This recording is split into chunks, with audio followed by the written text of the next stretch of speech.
What's up, everybody? You know what time it is. From the forum, 9 o'clock Central. Tonight, we're talking position battles. Omarion Hampton, Najee Harris, Kmet, Colston, Loveland. What the heck's going to happen? Hope you're ready for a good one. I got some good guests. We'll see you in the show.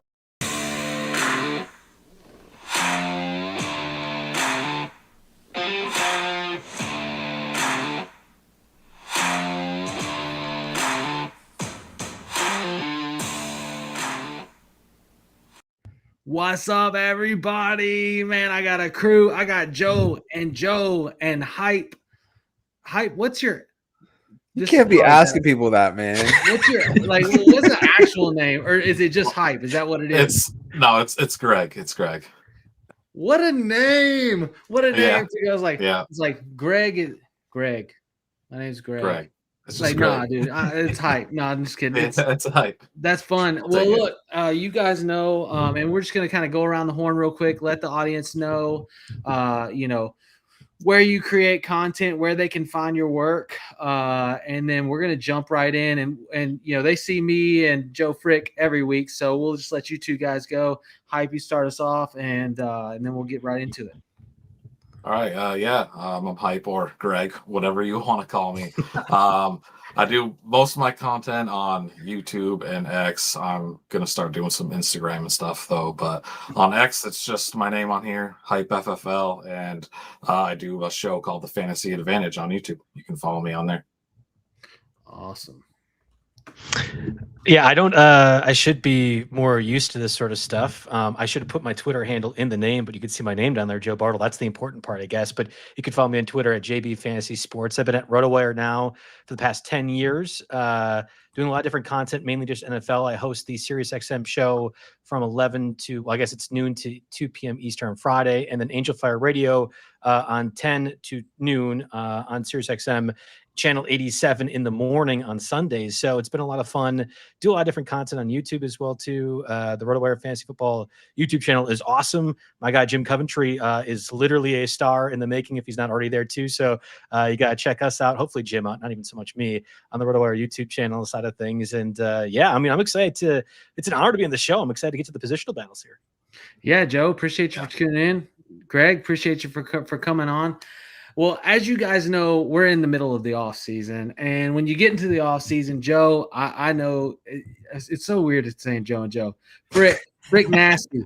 There you go. There you go. My government name. Yeah, you know that like some seasons can be decided by what happens as we lean into the preseason, right? Like these position battles, and maybe right now you're drafting, right? And you're taking your shot on Omarion Hampton, right? Or maybe you're taking your shot on a late round J.K. Dobbins and you're wondering how that's going to play out for you. Maybe you're drafting Xavier Worthy over Rashee Rice and you're sitting there, in a similar ADP range and you're going like, which of these is really going to have the return? And that's part of the conversation tonight. So as we kind of dig in, and if you're tuned in, make sure you hit the like and sub. If you have questions, pop them in the chat. We'll make sure we get to them.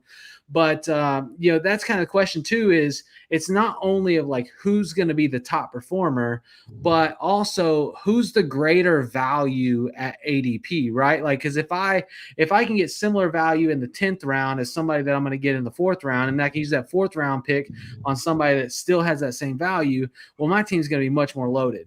So that's what we're going to kind of dive into as we get going tonight. And we're going to start with quarterbacks, and we're going to start with probably one of the most controversial ones, right? Everybody has been waiting to see Anthony Richardson do anything since the combine, when he had one of the greatest athletic performances that we've seen, and his draft stock rose dramatically based on a high jump and some athletic metrics. We have been waiting to see him in the Shane Steichen system do well, right?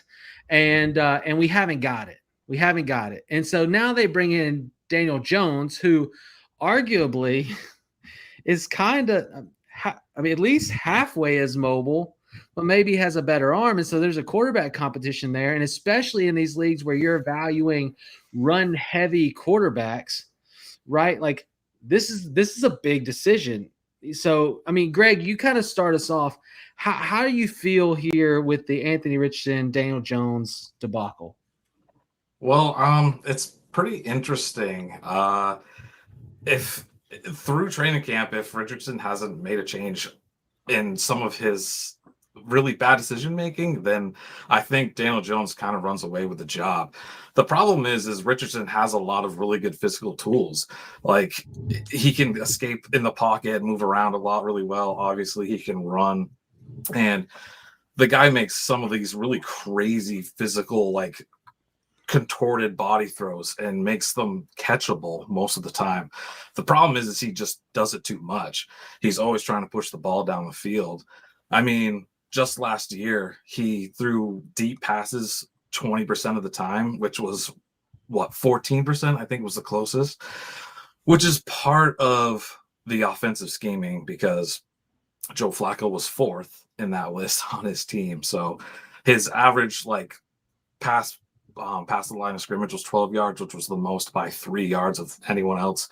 So if he can clean that up and stop trying to do so much, and the offense can scheme things in and help him get easier throws and easier passes, I think he could still take it, but it's really hard to believe in it from what we've seen. So I do think that Daniel Jones is the guy who walks away with the job. All right, Joe, you in agreement? Yeah, yes. So I want to be clear to the audience listening. There really should be no realm in which you're considering drafting either one of these quarterbacks. Oh, come on. We in this foursome panel are probably in enough deep leagues where we have to have this awful conversation. Do I take Daniel Jones or Anthony Richardson? Please, God, if you are in a league where it is that deep, consider other life choices, because I often think as I'm going through this, why am I doing this? I love talking about football. I love talking about fantasy football, but Daniel Jones or Anthony Richardson, who's going to start, is one of the grossest questions I think you can ask. I wouldn't be shocked. I mean, if you looked at the odds right now, I think the Colts, as one of the worst records in the NFL this year, is they're like the 6th or 7th worst team in that regard. I think a lot of people assume this Colts offense and Colts team in general is not going to be very good. I think the answer to this question is far more football related than fantasy football related than we really want to acknowledge. I think the Colts organization is a mess. I don't know what happens now post Jim Irsay, rip Jim Irsay, but I do think there's an opportunity for the organization to do something differently than they have since the Peyton Manning days. I think Shane Steichen understands he's coaching for his job. I certainly know that Chris Ballard is aware that his general manager status is also up for grabs as well too. They are at competing odds though, because I think Chris Ballard, in order to keep his job, needs Anthony Richardson to be not only a starting quarterback for the Colts, but an upper echelon one, at least positive trajectory, other than the one throw to Alec Pierce that happened last year. There hasn't been any semblance of positive trajectory for Anthony Richardson. Throw. It was a great throw. It was a great throw. That was the only one, right? And I think Shane Steichen understands, well, hey, if I don't get a head coaching, or if I get fired from the Colts now, I need to make sure that other teams understand that I can at least coach well. In this case, I'm going to win football games. And Daniel Jones is probably the one that does that right now over what we've seen from Anthony Richardson. So I think the front office and the coaching staff is at competing odds too. If that sounds like a healthy dynamic for a competitive, good football team, I don't think so. I'm just concerned overall. So my answer really is I don't want to be involved in either one of these offenses from the quarterback position. I think the bigger deal is who benefits in the scenario either one is the quarterback, if you guess it correctly. And I wouldn't be shocked if Riley Leonard also starts at some point for the Colts too. That's how I could kind of see this end up happening. So Josh Downs to me is the answer to this. It's not the quarterback situation, but who benefits in either one of the scenarios. Josh Downs as the Wan'Dale Robinson for Indianapolis, Daniel Jones, I think is the biggest winner. And therefore I'm rooting for that scenario. But I'm going to tell you right now, again, please just consider other life choices if you really need to have one of these two quarterbacks on your roster. So Joe, we're gonna kind of segue from that question. So it sounds like both of you are like Danny Dimes is the best potential option for that offense, and is the possibility of saving that head coach job. So maybe that's the question there, since we got that from both y'all. Although really the narrative seems to stay away from it. So in the realm of offenses to stay away from, let me ask you this. Would you rather own a Giants quarterback in a Russell Wilson or Jaxson Dart over an Indianapolis quarterback? And if so, who do you think wins that battle? You win with these. A lot of these, like so many of these, and then you forget about the season because you've had so many of those. For those listening, he is talking about forget all your memories beverages. That is what he is talking about. But yeah, a mind eraser, if you will. Yeah, mind eraser, season eraser. Look, it happens, but Joe, I'm curious. Do you want the Colts quarterback room over the Giants quarterback room? And furthermore, kind of moving over to the Giants quarterback room, who do you think holds that job majority of the season? Or who are you drafting in fantasy? So, to me, it's an easy Colts.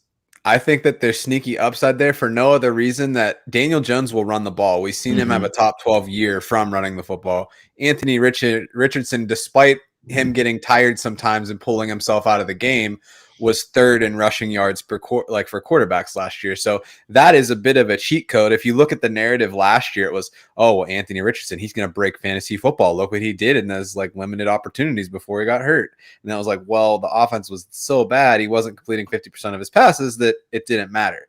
Russ Wilson, he did have that scramblability back in the day. He's a little bit older now, doesn't really have that. The not being able to see over the offensive line isn't all that good. I think that he can pepper Malik Neighbors quite a bit, but as far as purely the quarterback position, there's no question that you got to go with the Colts guys. And I don't see a scenario unless Schoen and Dable think that they're going to get fired midseason. They don't want to play Jaxson Dart right away. That's something that's like a sit, let him learn, figure out a snap cadence that isn't clapping your hands, and then let's see what we got next year. The thing is, BHS Cardinal said in the chat, he said lots of coaches on the hot seat. And I think we're looking at two really here that are in that world. So that decision, not just for us in fantasy, us in fantasy, okay, who's going to produce for our fantasy team as a last, 3-round pick in our fantasy drafts, right? Or do they even get drafted? But these coaches are saying, okay, who do I bet my future career as a head coach on? Right. And, I do agree that the Russell Wilson, especially through the beginning, I think that Jaxson Dart, if you watch him at Ole Miss, he just struggles when he starts getting hammered, right? And that comes with a little bit more of that veteran presence to take a sack, get up, look another sack in the face, and still get the ball out. Yeah, Russell's a legend at that. Right. And I think so. I think that the Giants, I think that Dable has created the best possible situation for him to extend, even if they don't win a crazy amount of games. If they get they get 6 wins, right? And he was I roll with Russell Wilson as we got Dart ready. I think he gets the closest chance at another year versus the Colts, which are still a hot mess. Now, Steichen's supposedly a quarterback whisperer, so maybe that's a little bit different.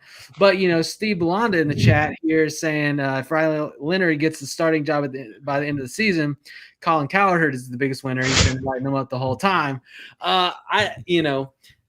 Tyler, can I hit the around the horn buzzer? Can I jump in here? Is that possible? You had said Jaxson Dart struggles when he gets hammered. I'm just going to tell you, as a Wisconsin alum, I have no idea what that concept is. I thrive when I'm hammered. So, speaking of the beverages that Joe Frick was referring to, no, I do agree with the concept of this. It is a compelling question if we're considering round 17 best balls. But frankly, Anthony Richardson, Daniel Jones, Russell Wilson, Jameis Winston, Jaxson Dart, that's a five-sum of quarterbacks that I don't think will impact things up until at least October or November. And in the case of Joe Schoen and Brian Dable, that's their golden ticket for their jobs being extended. I think even the scenario the Colts are 7-10, you probably clean house with, again, the unfortunate passing of Jim Irsay. I don't really know what the Colts organizational structure will look like, other than there's already been a lot of pressure. So there has to be a crazy scenario for the Colts offense to really change things around and the narrative to be a positive one. Whereas all it takes is Jaxson Dart in week 14 throwing for 200 yards, touchdown, 2 picks. And it's wow. I mean, He had a pretty good throw. We just did it with Anthony Richardson last year, right? Like, that's all it will take for Brian Dable and Joe Shane, I think, to have an opportunity with Jaxson Dart to extend their jobs. Yeah.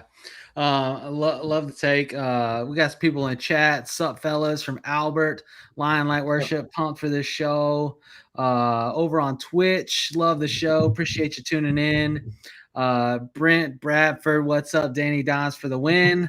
Rooting for Daniel Jones to have some kind of resurgence in a new offense. It will be interesting to see what, if they roll with him, what Steichen can do with him.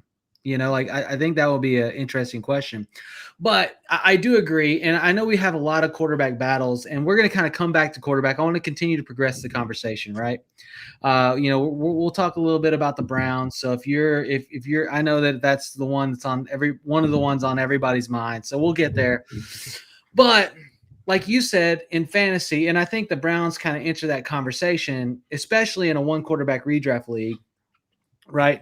The quarterbacks that we're talking about into the draft. Like, we're talking about some of the last quarterbacks drafted as far as somebody that could start for your fantasy football team. So I want to transition to running back right now, because with the rookies coming in and the running back landscape, this is a position, even with, if you're playing the Scott Fish Bowl, there's a huge emphasis on the running back position this year. So it's a big question mark. And, I would say before this conversation, it was probably a lot different. If you saw a thumbnail, you saw that, one of our main topics is Najee and Omarion Hampton, right? And before the fireworks disaster, right, it was obviously even a much more significant question. We don't know what it's going to be, because despite the thumbnail where it's one eye, my understanding is that it's both eyes.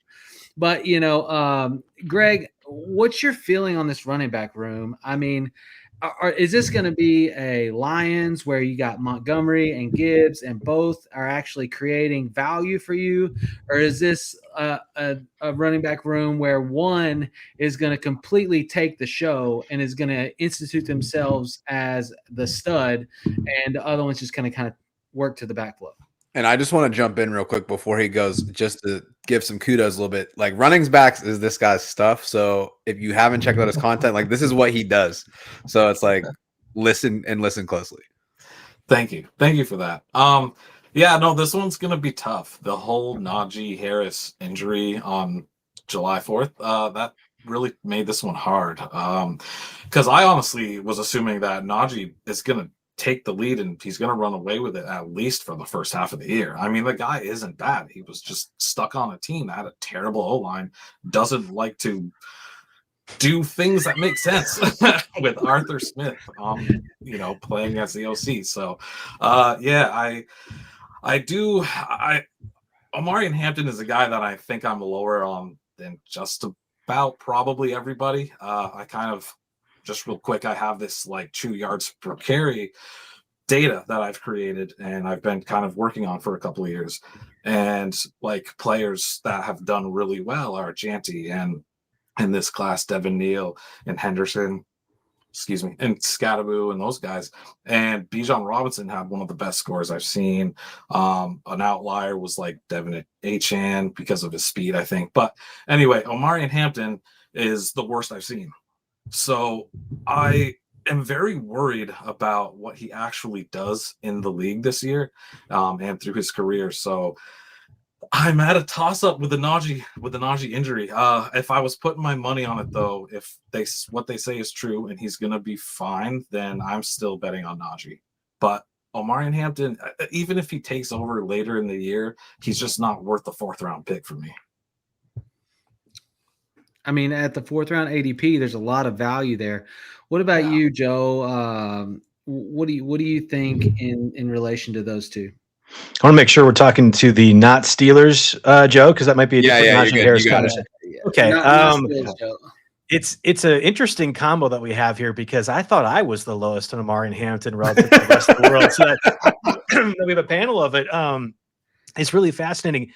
So one of my favorite movies is Dodgeball, and I often think of Steve the Pirate for no other reason than I just think that character is very funny. If you had overlaid Najee Harris as Steve the Pirate, that would have been one of the best thumbnails of all time. So shame on you for not going that direction. What does a superficial eye injury mean? Like, that is a terrifying bit of language to discuss. And I understand why the agent would say it that way. It's like you're trying to do the Frank Drebin with the fireworks behind you. Stay calm, nothing's happening. Don't worry about it, right? But like a superficial eye injury, best case scenario, there's cuts around the eye. Like there's some swelling parts of things. Could be burns. Right. Like I think of the David Njoku situation where it's like, oh my God, right? Like I don't know what that's supposed to mean. And I guarantee you the agent doesn't want us to know. And we probably won't know until mid-August, even later into that point. And it makes me really uncomfortable because I would agree with you, Greg. Ironically, when we were having the discussion about what is Omarion Hampton as a prospect, everyone gets all excited about Ashton Genty, and rightfully so. And I had said, I think Omarion Hampton is like a better pass-catching version of Najee Harris. And that was before the Chargers, and I'm drafting at number 22. And it was to what you were saying, Greg, that I don't think Najee Harris is a bad running back. I do think it was less about Arthur Smith, and there are just overall some limitations to what Najee Harris can do. But a 1,000-yard guy that's pretty durable, that plays for the majority of his career, has value in today's NFL. Brian Robinson's going to get a second contract from the Commanders or somebody else and does the same exact thing. Like I don't think it's a bad thing to be Najee Harris or Brian Robinson, but I would imagine Omarion Hampton is the better version of J.K. Dobbins from last year, and Najee Harris is the better version of Gus Edwards. I don't understand why people are thinking just because Omarion Hampton was taken in the first round that'll be any different than what the Chargers did last year. They committed to their offensive line. They didn't do a whole lot in addition to adding receivers. I know they drafted Trey Harris in the second round. Mike Williams is already gone.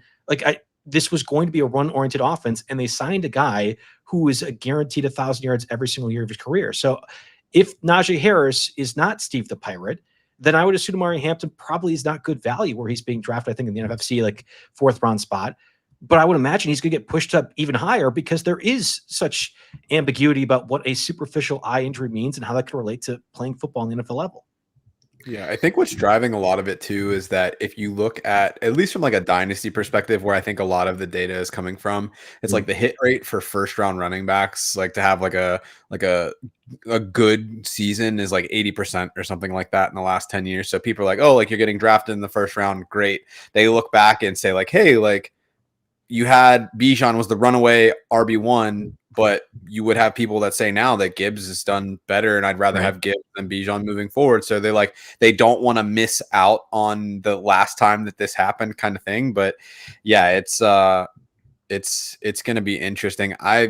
It's a shame that stuff like that can even happen, but yeah, the murkiness is going to drive his price up higher than I think I'm definitely going to be comfortable with. And I think Najee is a much better fit for that offense that he was in the Steelers. Like the outside zone scheme that they run here, like it just wasn't a fit for him. So I was excited to see what he can do with the Chargers. I'm still excited to see what he can do with the Chargers, but I think it's going to be a lot closer to a 50-50 split than people are willing to admit. Not that I want to take over the hosting role, Tyler, but I'm really curious if we get to this point that Omarion Hampton is drafted ahead of James Cook. Are you guys taking James Cook or are you taking Omarion Hampton? Because we're maybe like 10 picks away from that happening, and I think the August steam might get us there. Cook. You know, especially with the Ray Davis rise, like I think that's probably hurting Cook's value. Now, I do think Ray Davis makes a statement, but even if Cook gives up 3 touchdowns and a little bit of his, rushing, I think he's still an effective person. It's tough. I think it depends on how it pans out. Right now, I would take Cook for the value there. But Joe, I will say this. That was probably the best player comparison as far as like their roles that I've gotten on that backfield, like the Gus Edwards, J.K. Dobbins dynamic. I think that's really on point. Which if you look at that offense, J.K. Dobbins ran with it, right? Like he definitely had the higher production. The difference between J.K. Dobbins and Omarion Hampton is I think Omarion Hampton has the finishing speed that J.K. Dobbins didn't after multiple, knee blowouts, So I think that Omarion, for me, it's Omarion Hampton over Najee, but also that's a byproduct of my opinion on Najee. Najee will be the most effective when he starts to understand that he is not a lateral moving running back. So often in Pittsburgh, you saw him try to sidestep, and it's just such a slow sidestep, and it's just like, it's like you need to do Derrick Henry, and you just need to run straight. Like you're not bad, and you can catch the ball, just run straight, get your yards, and I guarantee you're probably yards per carry average will increase by probably 1.5 yards if we get down to brass tacks. But I just don't know if he'll do that.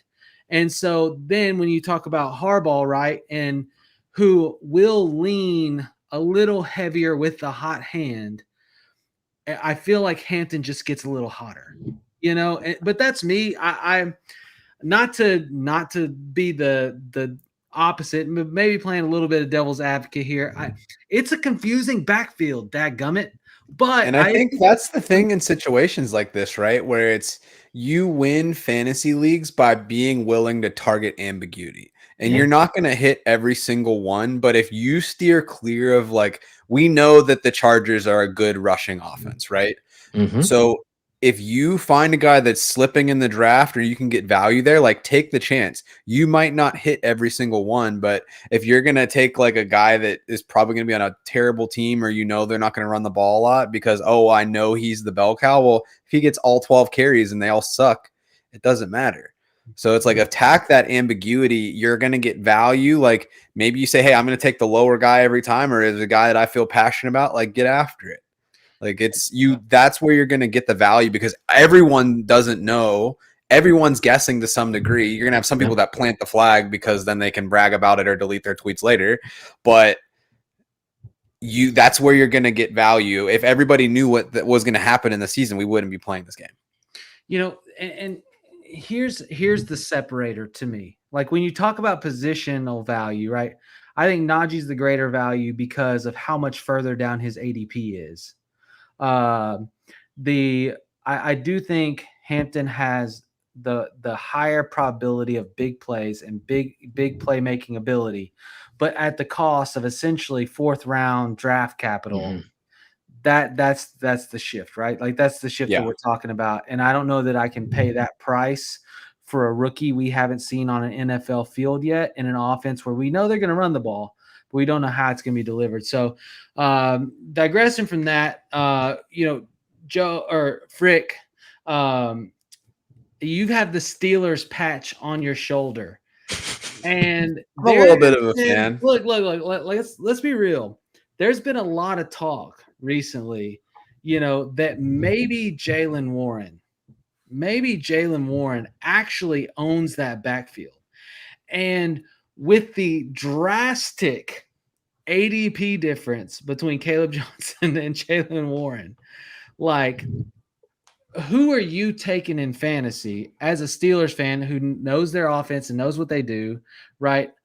Who's the better gamble? So, how I said that Najee is a horrible fit for the Steelers offense, Kaleb Johnson is a glove fit for Arthur Smith. Like, glove fit. Like, seeing him in the 3rd round, it was like, that's sexy. I like that. You're essentially getting a second first-round pick this year with Troy Fautanu coming in and sliding in the right-hand side on the right tackle. So, like, that offensive line, they've really worked hard. Their assistant GM, Andy Weddle, he was an Eagles guy. Build from the trenches and work your way out. The Steelers are priming to figure out who their next quarterback is, and they're just kind of throwing random people in there in the time being. But you can tell they're going in the trenches and they're working their way out, both sides of the ball.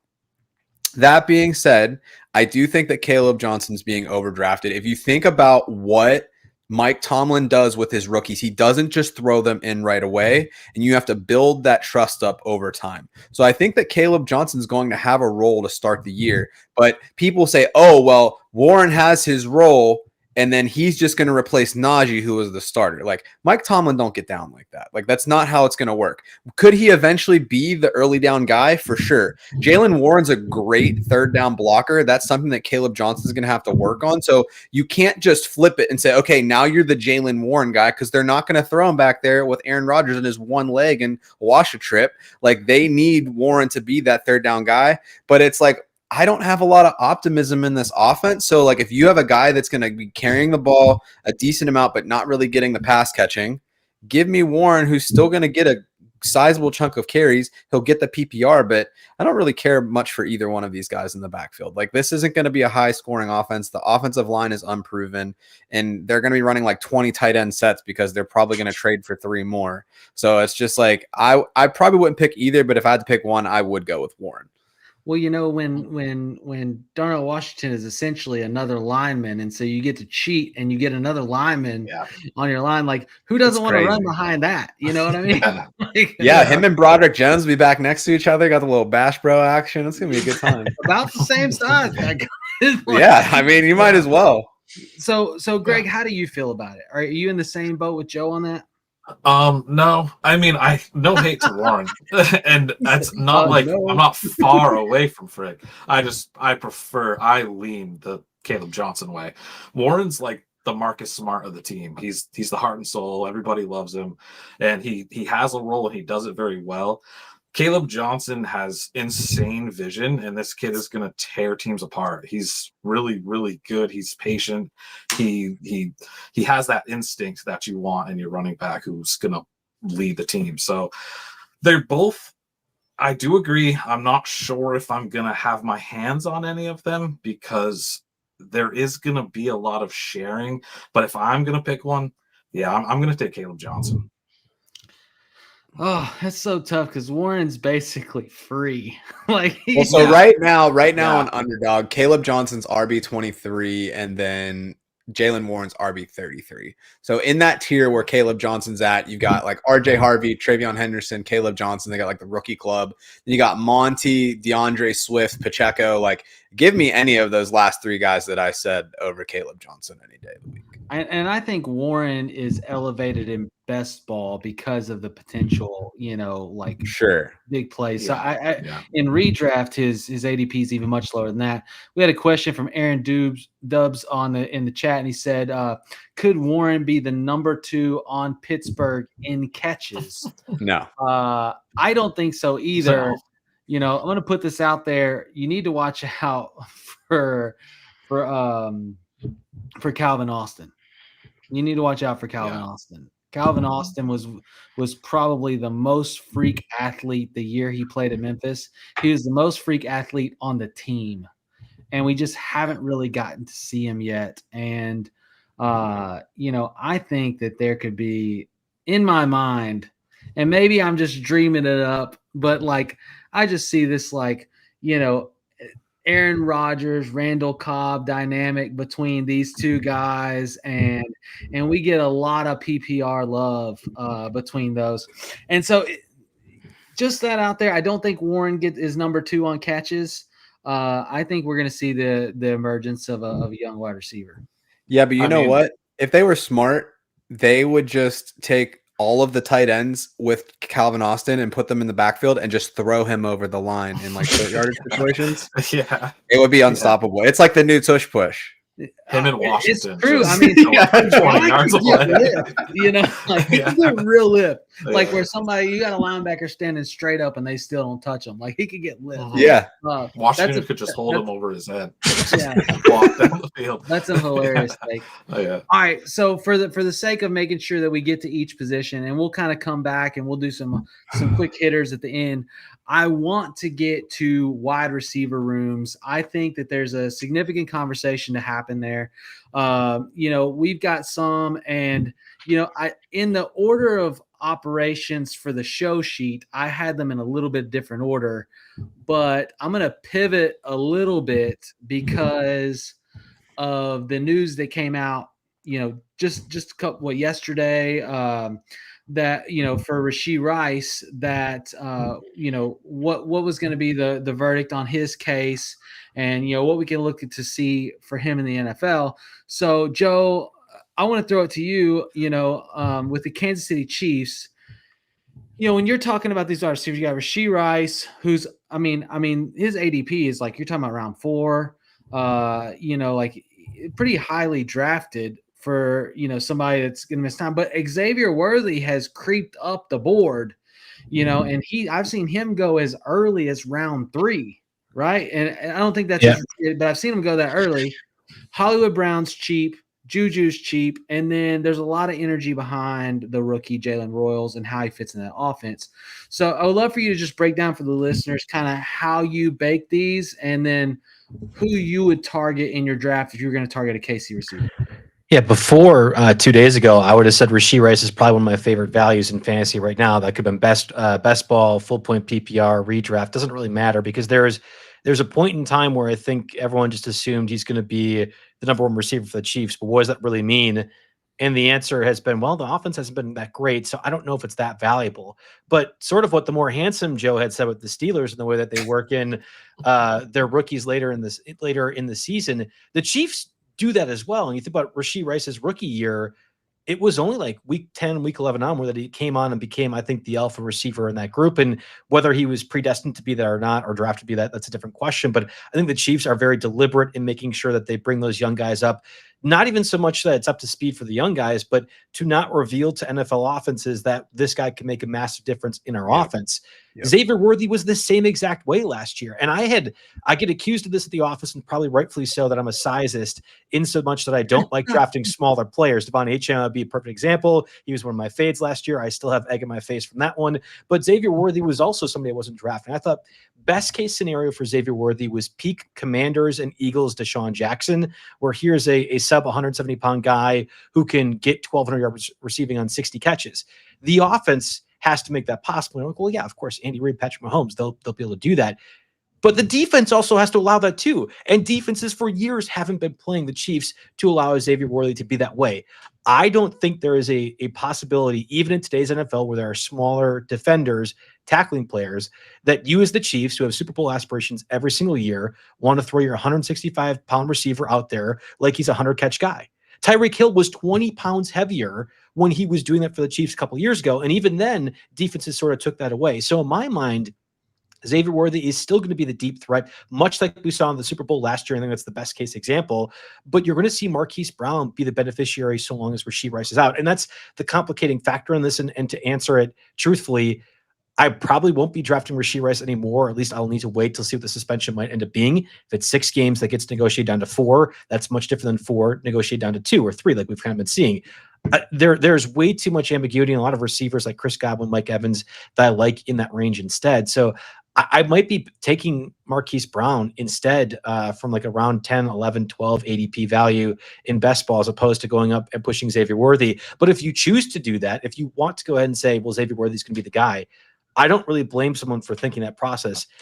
I just get really concerned about what would happen if I was going to say Patrick Willis. I guess I'm dating myself as to when I liked linebackers, but a Fred Warner smacks Xavier Worthy over the middle when he's trying. Like, I just don't think the Chiefs can use Xavier Worthy that way. Like, he literally isn't built to be that sort of target. So if you think he's peak Deshaun Jackson for this Chiefs offense, great. He probably will be. That means defenses are playing them completely differently than what they have the past 3 seasons. Got a couple in the chat, Fantasy Football Show, yo. And Mr. Magic saying buy the dip on Rice with the suspension. Maybe Rice drops 3, 4 rounds. Maybe. I mean, now if Rashee Rice is in the 7th round, like, I will be eating the dip, the chips, everything else that comes with it. Like, that's like insane. Yeah. Okay. So I like to take, because we have so many rooms to cover, we're going to kind of move a little bit. And Greg, I'm going to throw over to you this Tampa Bay Buccaneers wide receiver room. Mike Evans, Chris Godwin. They took a high draft capital on Emeka Egbuka. You got Jalen McMillan, and then unknowing to most, you also still have Sterling Shepard there. And so, for this offense, you got Mike Evans. Really, Mike Evans and Egbuka are pretty close in ADP, maybe separated by a round and a half. Chris Godwin's in there.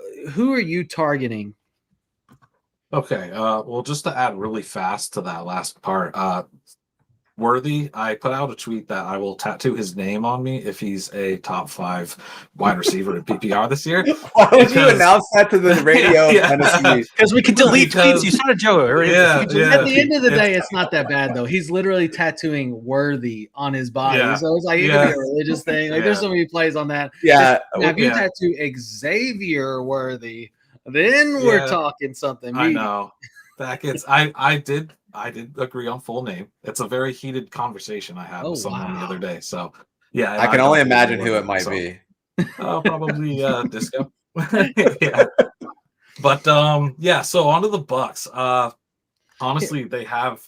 Yeah, hey, Greg, real quick before we get into that, I just want to make sure we get these user questions as they pop in. Yeah, we want to go to the Bucks, but Ron T had a question. Would you guys trade Olave for Sampson and a mid-second in Dynasty? So just hit it real quick. Would you make that trade? Probably not. No. Absolutely. Well, would you make that trade? Absolutely not. Olave, I have a 50% exposure to Olave in best ball right now. He's easily one of the completely misunderstood prices I think out there at the moment. No, Olave is a top 10 receiver in real life NFL, provided he still has a head after next season. No, I'm not trading away Olave. It's crazy. Before the concussion last year, like you would have had like him and Garrett Wilson essentially like in like a similar conversation. Yes. And it's like he had a concussion and people are like, oh, I should just drop him. Right. It's like, yes. Okay. Is Sampson hot right now because of like the Judkins news? Like, dude's a piece of crap, but like their Browns aren't getting rid of Judkins. Like, that's not going to just go away. No, dude, we're talking about the same regime that said, Deshaun Watson, what happened? Oh, yeah, I'm pretty sure that Judkins is going to get a contract extension fully guaranteed after what he did. $250 mil. Okay, we got to digress from that one. So back over to the Tampa Bay Buccaneers and Greg dropping the knowledge. The Fantasy Football Show also asks, why is Mike Evans so disrespected in drafts? And I agree because especially like if you want to get a value, extend your draft as close to the NFL season as possible. Because for some reason, Mike Evans, as we go into draft, drops. And by the time we get like right up next to season, if you're doing your draft, he's like dropped 4 rounds in ADP every single year. And it's absolutely wild. But anyways, Greg, I digress. Please give us your take on the Tampa Bay wide receiver group. All right. They have a very good problem to have. It's way too much talent in the wide receiver room there. Godwin coming off the best career 7 games he's ever had going before he gets hurt last year. And then Evans being Evans every year. Mike's automatic 1,000 yards, 8-9 touchdowns. Like he's just always going to be that. McMillan having a mini breakout in the last 5 to 6 years, who I drafted in Dynasty and believed in. And that also got me Neighbors in a package deal, which was awesome. And then they went out. Yeah, that was a great deal. They went out and they got a Egbuka, who is a really awesome prospect. And he can play any spot really in the wide receiver room, but he's like a slot king. And I think him and Godwin are really going to fight in that like wide receiver 2 slot area a lot. And they're both going to have a lot of success. So it's really hard to feel out like where you should draft these guys. You want to say like the cheapest one, but give me Mike Evans. I think that's the best deal for what you're going to get out of him. And his ADP, like you said, is just drops all year long. So by the time you're almost at football season, Mike Evans is probably the guy you're going to draft above everyone. So yeah. Godwin, I like Godwin a lot. He's coming back from the injury, but once he's on the field, I mean, to the moon for me. Have they said anything about like what's the status of that? Because like people are like, oh, like he's coming back from this injury, like his foot fell off. I can't do Chris Godwin. Wishy-washy. I'm out. I'm zero draft like of Godwin. But that's me. This is a personal decision. For the you just not like people named Chris Tyler. Why are you fitting Chris Godwin? What's the issue? I've just never been in on Godwin. I would take Mike Evans every year over Chris Godwin. And there's multiple receivers that I would take over Chris Godwin every year. Like he's never been high because Chris Godwin is the opposite of Mike Evans. Okay. Chris Godwin is the guy that the closer we get to the season, somehow his narrative increases his ADP. And the next thing you know, we're drafting Godwin in the 4th round and we're drafting Mike Evans in the 7th round. And everybody's going, what the heck is going on? it just, but again, that's my perspective. Joe, obviously you may feel a little bit different. Are you in on Godwin? Yeah, is this more handsome Joe or just me, Joe? I forget this now. Is you, Joe. Okay. The more handsome Joe, we're calling Frick. Okay. I mean, I just don't think that's acknowledging how handsome Frick is, but that's fine. Well, so it's funny. You and I met at the FSGA draft in Chicago a couple weeks ago, and I partaked in the FSGA experts draft that we had live on SiriusXM. I inadvertently committed, I think I think a cardinal sin, frankly, of fantasy. I went all the way in on the Buccaneers stack. I had Bucky Irving in round 2. I had Mike Evans in round 4.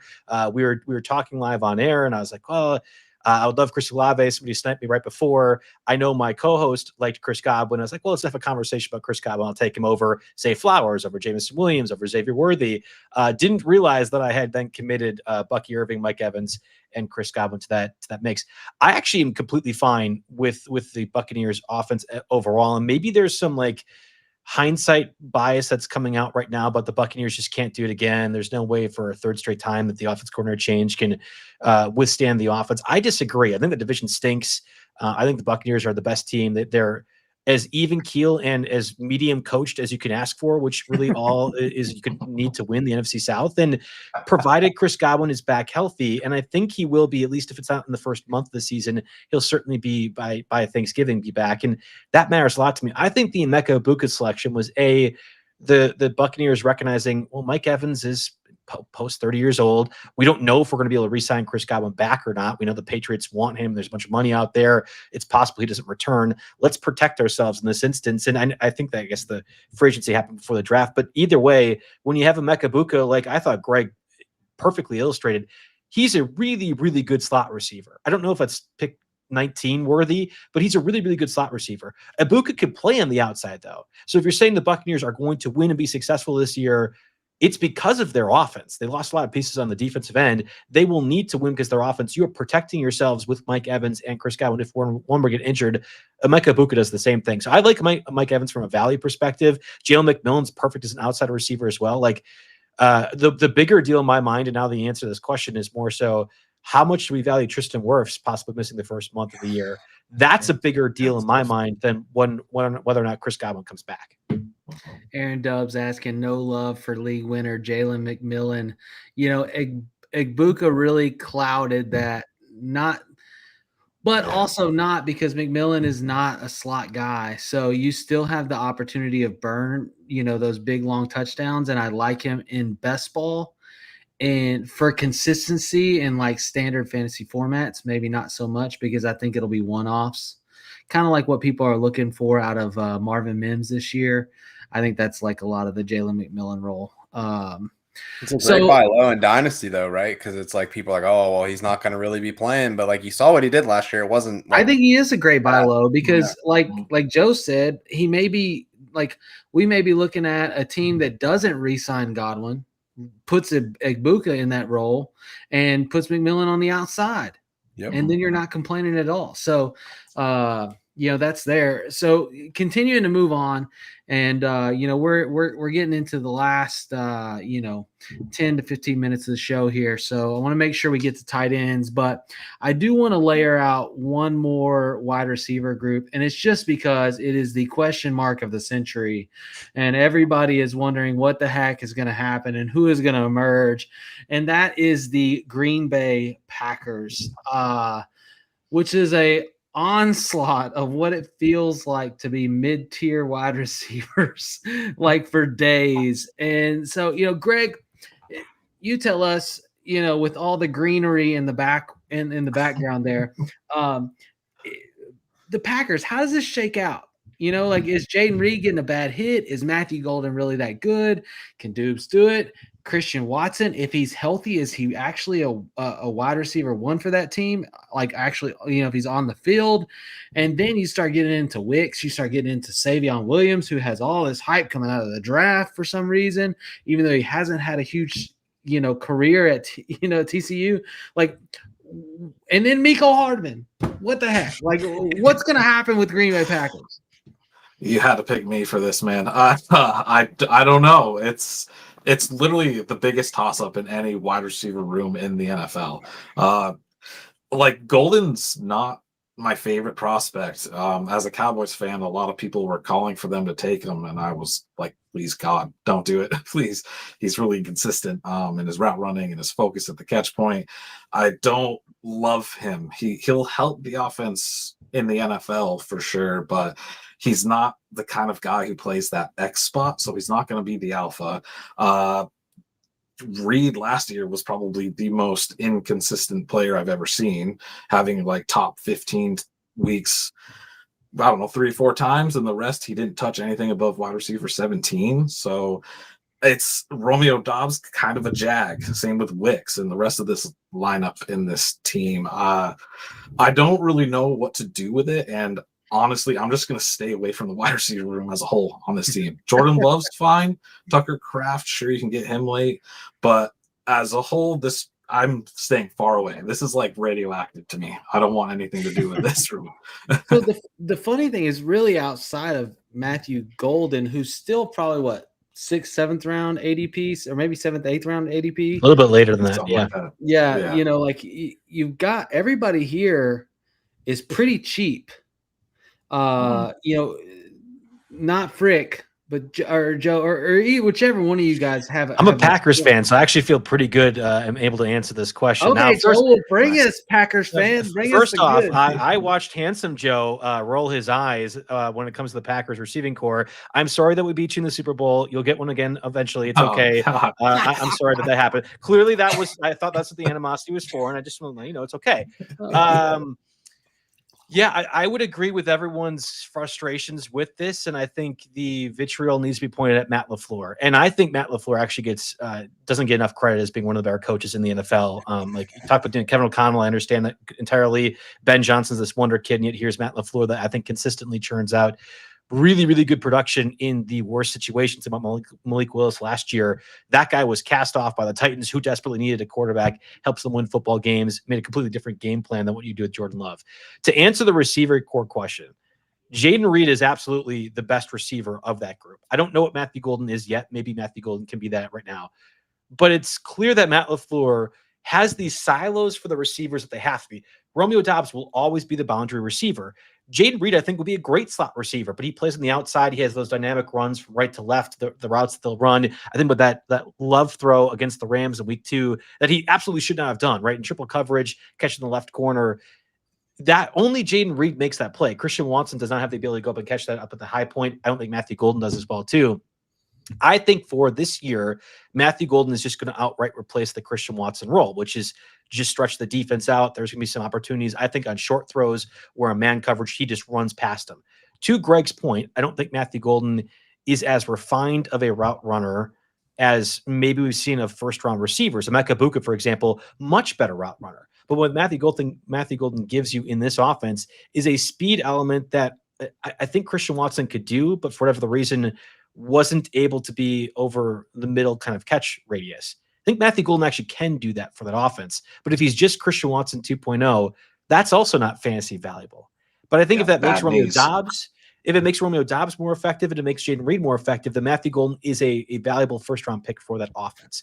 So I'm not drafting anyone besides Jayden Reed. That's the only one I'm really going for, because I think there's an upside play where he can do every one of the Matt LaFleur silos. But right now, I agree with all you guys that I'm kind of just avoiding them.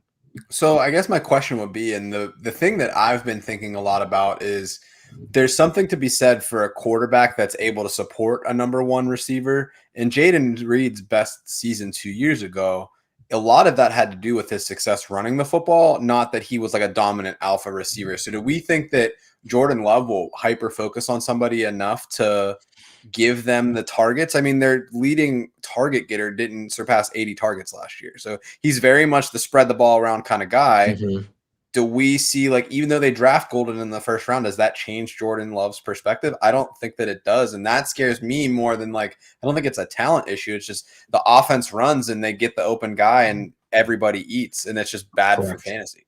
Correct. I think bad for fantasy is the right answer. Xavier Williams is probably going to do the Jayden Reed role from 2 years ago. Tyler, you mentioned him as like he's getting hype. Well, I've heard like if he gets 8 snaps, that's a good game for Xavier Williams. Like I don't think he's going to be a big factor, but wholeheartedly agree with you that I mean, Matt LaFleur and Aaron Rodgers hyper-focused one guy. That was Devontae Adams, because Devontae Adams was one of the best receivers in the NFL. So to your guys' point, even as a Packer fan, I can acknowledge Romeo Doubs, Jayden Reed, Dontavian Wicks, Matthew Golden, Christian Watson, they're not some of the best receivers in the league. And I think Matt LaFleur has kind of helped produce has helped make that production happen.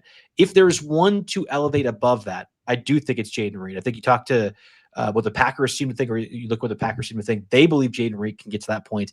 But if Matt LaFleur's not trusting Jayden Reed to be that receiver, making those play calls, then it doesn't really matter. Yeah, no, I love the takes. Thanks for breaking that down for us, Joe. So there you have it from Joe, a Packers fan himself. Jayden Reed is the one that you want in that offense. Got Southern Dad's Gaming. Yo, what's up, fellas? Appreciate you tuning in.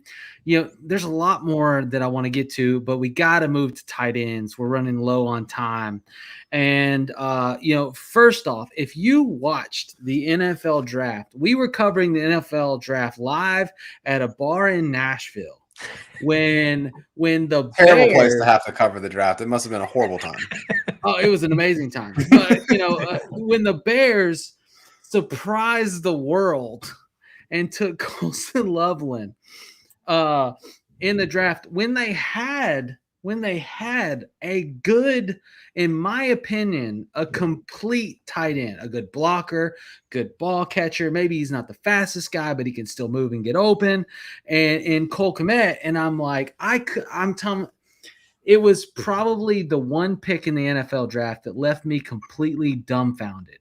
I had no idea, and I was like, why does this pick make sense? And maybe they just don't want to pay Cole Kmet coming out of his rookie deal.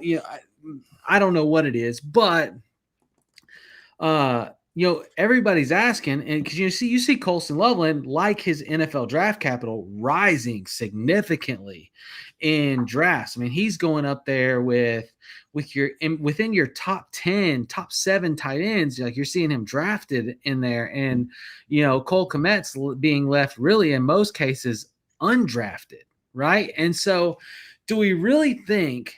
And people say draft capital explains all, but tight end's also a slower developing position.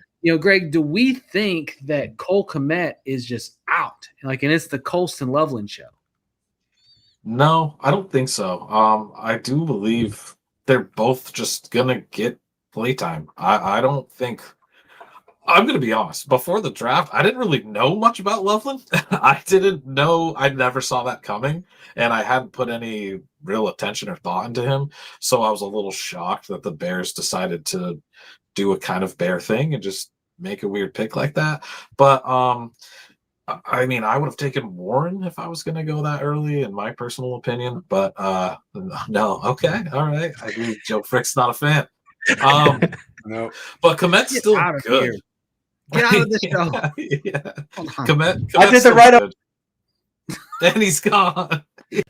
That's great. You can't kick out all Joes because of my comments. I didn't mean to.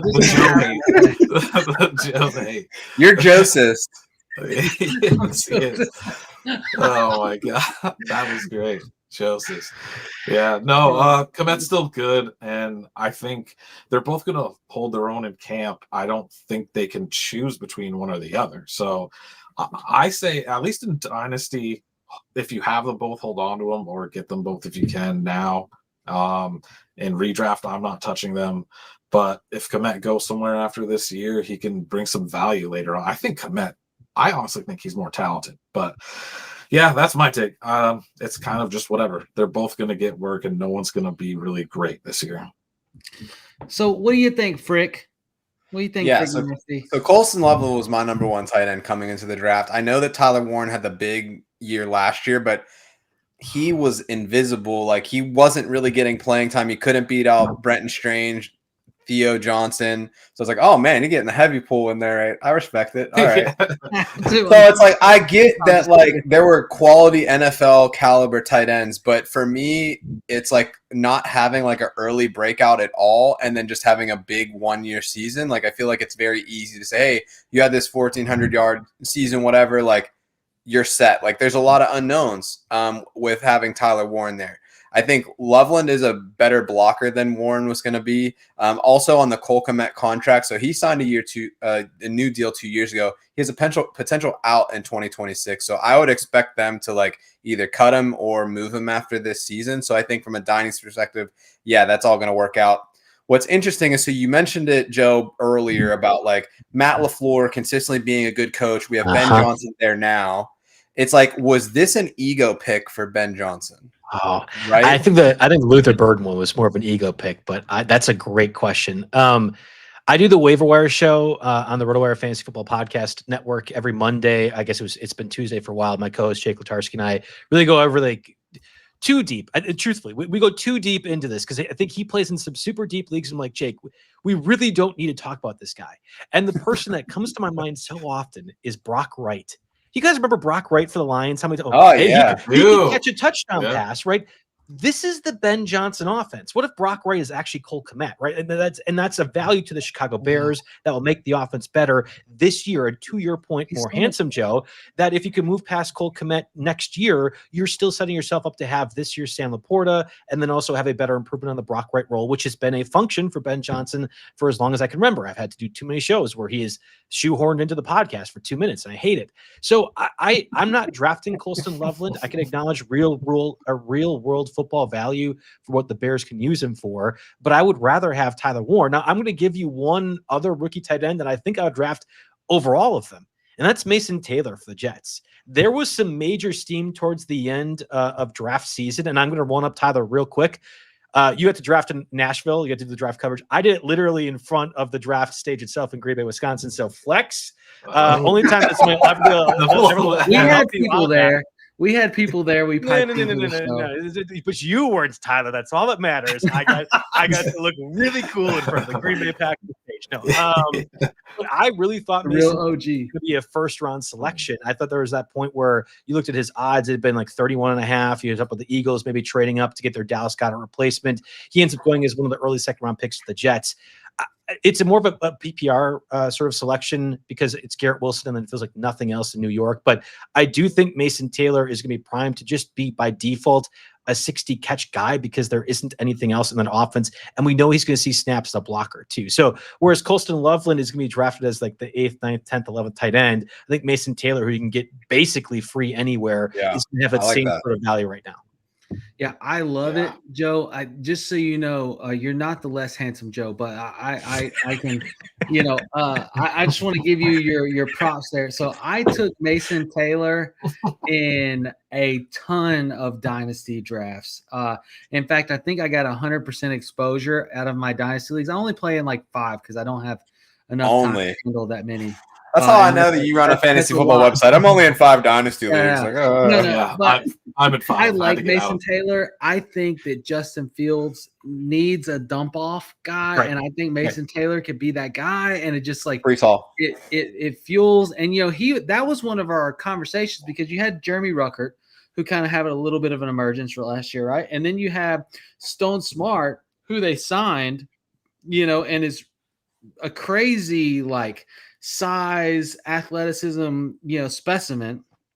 And, people were wondering, well, okay, who's it going to be? And especially because coming in the draft, we actually got the narrative that Mason Taylor wasn't all that much of an athlete and he wasn't that mobile, because he was hurt at the combine, right? Mm-hmm. Right. But then if you look at the tape, like if you look at the freaking tape. I'm a fantasy football analyst. I don't look at tape. What are you doing? Yeah, no, you got to look at the tape. You look at the tape on Mason Taylor, bro, and you're like, this guy can catch a football. Like he can do the thing. And so it's exciting. And when you're early tight ends that pop off are hard to find. Right. They're hard to find.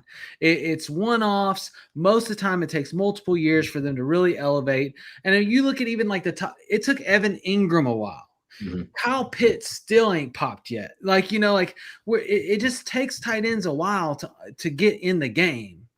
And you get randoms like Sam Laporta, who was not the top tight end drafted that year, and Brock Bowers, who's a completely different conversation. Right. Totally different conversation. But I think Mason Taylor has what it has what you need, and I'm in, Joe. I can't agree with you more. I think that's a great take, and it covers one of our conversation pieces here. And for the sake of not holding everybody over too long, Tyler, can I jump in real quick because I never got a chance to weigh in on the Steelers side of things with Kaleb Johnson. And if we end today having a Joe on Joe battle to the death, I think it's correct. More handsome Joe, when was the last time the Steelers ended up using a rookie running back that made a significant difference to that team? It would have been Najee. Would have been Najee, who Kaleb Johnson is going to be replacing. And now that was literal corpse of quarterback Ben Roethlisberger, who force-fed Najee Harris 70 targets. That's not quite what's going to happen with my guy Aaron Rodgers necessarily. Hopefully not. Aaron Rodgers just does drugs a little bit and does. Yeah, the ayahuasca stuff is much different than the motorcycle things that Ben Roethlisberger does. Yes, I would agree with you. So I think there's a point to be made that Jaylen Warren is going to have some value, but I don't know if I agree with the Mike Tomlin doesn't use rookies if they're good and they have a role. Like Kaleb Johnson is going to one-for-one replace Najee Harris, I think that's there. And to what Greg said earlier, which I thought was fantastic, the vision Kaleb Johnson has more than makes it for the lack of explosiveness that some might deem him to be as a Big Ten running back. I think it's very clear what he did at Iowa, that Kaleb Johnson is a not electric in the same way Jonathan Taylor is, but people were dismissing Jonathan Taylor, and I'm from Wisconsin, so I can do this, as a guy that was like, it's Ron Dane 2.0 or whatever else. And Jonathan Taylor is way more explosive a running back then. I think Kaleb Johnson falls in that criteria, and more handsome Joe, you are going to be very happy that Kaleb Johnson is a better, more explosive version of Najee Harris. I'm thrilled. I'm so thrilled. And I think the other thing that's interesting to argue against myself is that Jaylen Warren has never cleared 160 touches in a season. So there's a lot of work out there to be had. I just think at the draft capital, that's more where I'm at. I think that is their second round pick because they got rid of it for DK Metcalf. If they did not trade that second rounder for DK and Kaleb Johnson was on the board, I would not have been shocked at all if they took Kaleb Johnson, because that is the replacement of the Najee Harris role. So Najee hit 300 carries his rookie year. I'm just saying that could be a function again this season, I think. Yeah. No, he goes from black and yellow to black and yellow. It's just good juju. He looks good in it. It's like, come on. Yeah. So we're going to do a 5-minute lightning round. And this is you don't get much feedback. If you have a sentence, you can share your sentence. We're going to all three hit it. I'm going to drop a battle. You say who wins the battle. Okay? And we'll go clockwise. So we'll go handsome Joe, we'll go real Joe, and then we'll go to Greg. And so, okay. Ready for this? Hope you guys watching. Hit the like button, hit the subscribe button. It's going to be a good one. Okay. So, Cleveland Browns. Who starts for the Cleveland Browns this year? Tiny Hands, Kenny Pickett. Like, are you asking me for everyone who starts or who's starting week 1? No. Who is the fantasy asset to have this year for the Cleveland Browns? Who's their punter? No, quarterback. We're talking quarterback. None. No, don't draft a Cleveland quarterback. No. Just pick one, Joe. It's part of the exercise. Shador. Oh, that hurts. Okay. Real Joe. I think Flacco starts week 1. I certainly don't think he ends it, but he's going to be the one that generates the best fantasy production out of those guys. So I'll say Flacco.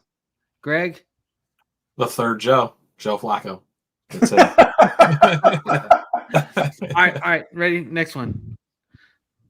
Tyler Shuck or Spencer Rattler? Shuck, yeah, baby. Come on. I mean, I'm all the way in on Shuck. So yes, go. I mean, anyone can be as a second round pick. I think Tyler Shuck's the call. Spencer Rattler. I think Rattler. Can you give us a little morsel why? Just give us like one sentence of why. He's already had time in the NFL, and if he comes in hot at training camp, meshing with the ones, I think he just owns the role. All right. Ooh, spicy. Okay. Keep moving. Okay. Running backs. Denver Broncos. RJ Harvey, J.K. Dobbins. Tyler, cover your ears. RJ Harvey. It's 100% RJ Harvey. Tyler, what would you think otherwise? I need to hear your No. J.K. Dobbins is his boy. He loves J.K. Dobbins. No. I like Dobbins because I think Dobbins despite everything, is a good running back. In his career, he's never averaged less than 4 yards a carry. Like, and that didn't even freaking in Baltimore, I don't think he ever averaged less than 6 yards a carry. Let's see, because he can only play 4 games a season. It's very easy to do it that way. No. Even in games where he played, like, I just want to make Joe laugh. That's why I said it. Yeah, no, I appreciate it. But, like, so I've liked J.K. Dobbins. I think J.K. Dobbins' injuries have really given him a bad run. I think he was a talented back that could have really had a significant NFL career had it not been for the injuries. And so breaking my heart, but knowing Sean Payton, knowing how he likes to do, I'm with you on RJ Harvey. I think that that's the one to have. Greg? I lean a little bit J.K. Dobbins. He's got a special place in my heart. He was one of my first Dynasty rookie picks ever, so him and Lamb. So, I prefer him just slightly, but they're going to share the backfield, so it's kind of a toss-up. At the ADP value, Dobbins is definitely cheaper, but I think RJ Harvey's going to have the breakout. Like, Dobbins is limited to like a 20, 30-yard run. Like, if he breaks away, he's going to get caught, and that's going to limit him. RJ Harvey can get loose and get in the end zone. Okay. Moving down. Wide receivers. No, sorry. One more running back. Dallas Cowboys. Javonte Williams, the recent progression and narrative of Miles Sanders, or rookie Jayden Blue? Give me Colonel Sanders. Miles Sanders. All right. Can I say Phil Mafta? No, I'm not going to go that direction. Javonte Williams is probably the right call. I don't really want many of them, but you're talking about Javonte Williams or J.K. Dobbins, Javonte Williams or Najee Harris, all going the same ADP. Javonte Williams has the obvious chance to be the best running back in that backfield and will get the most opportunities. So, like, I understand everyone's optimism for Dobbins and Najee Harris, an example, but they're going to share the backfield. I'm not positive Javonte Williams will, or if he, in the best case scenario, he is going to be the guy for the Cowboys. Greg? It'll start with Javonte Williams, but Jayden Blue, a.k.a. Gibbs 2.0, he'll take over. Oh, okay. I want that one tatted. Blue is Kamani Vidal of this year. Jayden Blue, like Jayden. I don't know if you've seen pictures of Jayden Blue. We talked about it on last show. That guy's kind of blown up a little bit, and it makes me. Hey man, I lived in Texas for 10 years. You eating good down there? I can't blame him because I did the same thing. AC 2.0. Yeah, I know. Look, he needed to size up. I am interested to see what Javonte does because I don't really feel like Javante's gotten his fair shake for his draft capital yet. And so, like, in Dynasty, I think he's a really cheap buy low.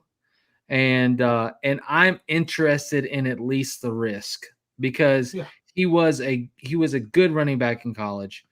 I think he can be a good running back in the NFL. I just don't think he's really gotten the shot yet. And he's one of those guys where he needs touches. It's kind of like Derrick Henry. Like, the more touches Derrick Henry gets, the better he gets, right?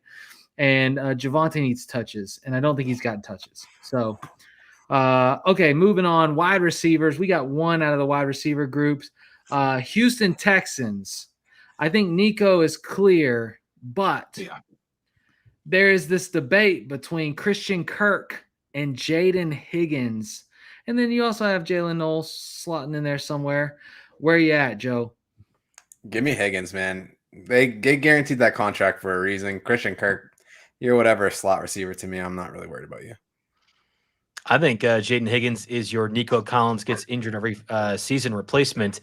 And the answer actually is Christian Kirk. And that they have Jalen Knowles as the replacement for when Christian Kirk, who gets injured every season, is out there. But I think Christian Kirk, for what the Texans could do this year, is absolutely the guy. Stephon Diggs was featured heavily last year. It's a different offensive scheme, but rookie receivers, not always the immediate entrance point, and certainly Jalen Knowles wasn't that kind of receiver. So I think Christian Kirk actually is the correct answer for this.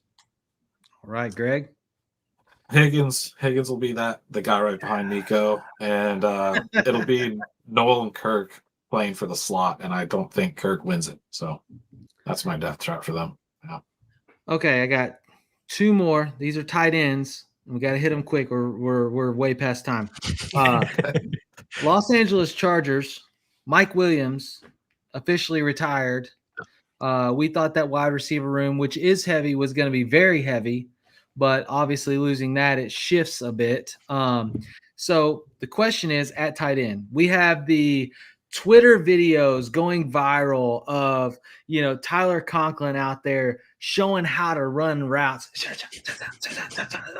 like doing his thing. And then we got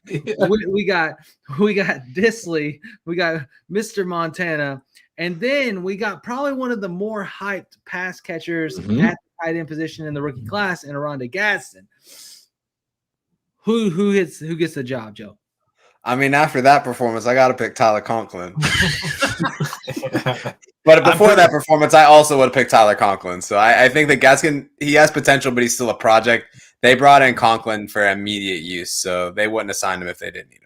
I'm almost certain Tyler has ran a better route or could run better routes than Tyler Conklin was. I saw it at the Fantasy Expo last year, actually. I'm actually very certain that Tyler could do that more effectively than Tyler Conklin. It's either Disley or Gadsden, and I would rather take Gadsden as like a flyer, given the draft capital invested in him. We're talking about literally last pick in any of your drafts ever, though, because nobody's drafting Will Disley, nobody's drafting Tyler Conklin, no one's drafting Gadsden. So give me the roll of dice in the rookie. Yeah, and Scott Fishbowl, they're drafting them. Go ahead, Greg. Yeah, no, it's Conky. I'll take the guy who's got the start at the start of the year. I don't know. Disley's not. He's more of like a blocking guy, and Gadsden is a project. So yeah, I'll take Conklin.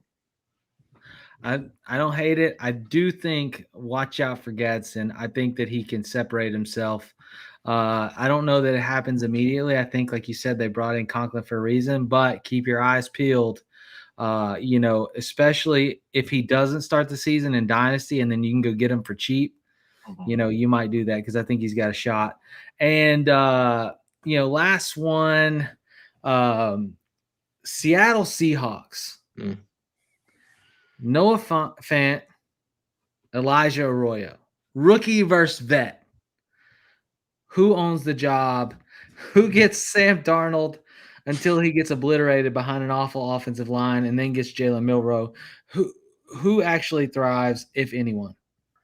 I think Fant's a more polished blocker, so he seals the field, but Arroyo has potential as like a goal line option for them, but I don't see either one of them being fantasy relevant. If I had to pick one for fantasy purposes, Fant's been a pretty big disappointment as far as like first round tight ends go for fantasy purposes. So give me the upside of Arroyo.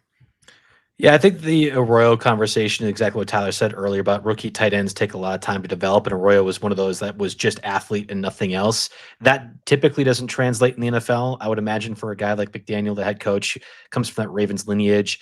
He'll want to see the Charlie Cole or the Isaiah Likely work their way up to that point. And I think Arroyo kind of qualifies. So no Fant by default, but I think the Seahawks offense could sneakily be like a bottom 5, bottom 10 offense in the league. And maybe the answer is just nobody overall. But I think I'd rather have Fant. Yeah, you got mad scientists dropping in. Just don't draft either Seahawk or a Seahawk. As soon as I seen Cooper Kupp's haircut, I knew they weren't winning the Super Bowl. Well, that was the only reason why you didn't think that? Okay, sounds good. Yeah, pretty much. Fant gets a lot of unnecessary hate. He doesn't perform well in fantasy, but he's a good player. He's just been in really bad dynamics for like the offenses he's been on. So I'll take Fant. All right. Well, there you have it, folks. Man, you talking about position battles. I had no idea how we were going to try to get through that list. I was like, we're going to do the best. I'm going to have to put these in like 3-minute sections. We went a little over, but hopefully you as listeners got the content you were looking for. You got questions or enough insight that you feel confident to make your decision going into your fantasy football drafts. Joe Frick, Real Joe, Greg, great having you guys on. Real quick, Greg and Real Joe, if you would just let the listeners know again where they can find your content and can connect with you as far as like fantasy insights. Go ahead, Joe. Well, you can find me on JB Fantasy Sports on Twitter, but more importantly, my company RotoWire did a pretty big complete redesign of the site. Got some new colors, got a new logo. I think it looks really good, but more importantly, it does look really good. Yeah, you guys did a good job. We launched a new app, RW Football, on the App Store, both Google and iTunes. And I think this is probably the best mock draft simulator that I have found. I don't know if you guys recall this time in your life, but there was a real good 3-month period of my junior year of high school where I was exclusively on ESPN mock drafts, just like joining every single one, doing every one of those drafts. And I remember at the time hating how gosh darn long it took for the CPU of all people to make picks or some random people. The RotoWire mock draft tool I think is really awesome. Again, the RW Football app, it's free to go ahead and do that. There are draft assistant tools on the app itself. I think code YouTube15 gets you 15% off a RotoWire subscription. But overall, check out the site, my content on there, JB Fantasy Sports. More importantly, use the app to help beat everyone else in your league besides these guys. And I'll see everyone, I think, at the Fantasy Expo this year, or at least some of you guys. Handsome Joe and I are going to have a lot of pictures together. I know that for sure. Oh, yeah. So many pics. Yeah. It's just on Twitter or X, Hype FFL, and the Fantasy Advantage on YouTube. You want to win your leagues, man, come check out my YouTube and listen to my content. My rankings are phenomenal. And just come watch and hope to see you guys again. I love being on here, man. I appreciate getting invited. And Greg, no one said it, but you're beautiful too, baby. Come on. Thank you. It was a student. I hear it once in a while. I love the literal, grass growing on the back wall there behind him. It's absolutely killer. Now, thank you. Look, thank you guys for tuning in. It's always a privilege every Friday night, 9:00. It's a privilege to drop content for you guys. And always we have some great guests. Joe, Greg, I mean, you guys were killer. Thanks for dropping the knowledge and sharing it with our viewers. Go check out Greg's stuff, Hype FFL. Joe, go check it. RotoWire is a partner for us. We work together on our platform. Support those guys. Great fantasy football content. Look, if you want to win your leagues, tap in.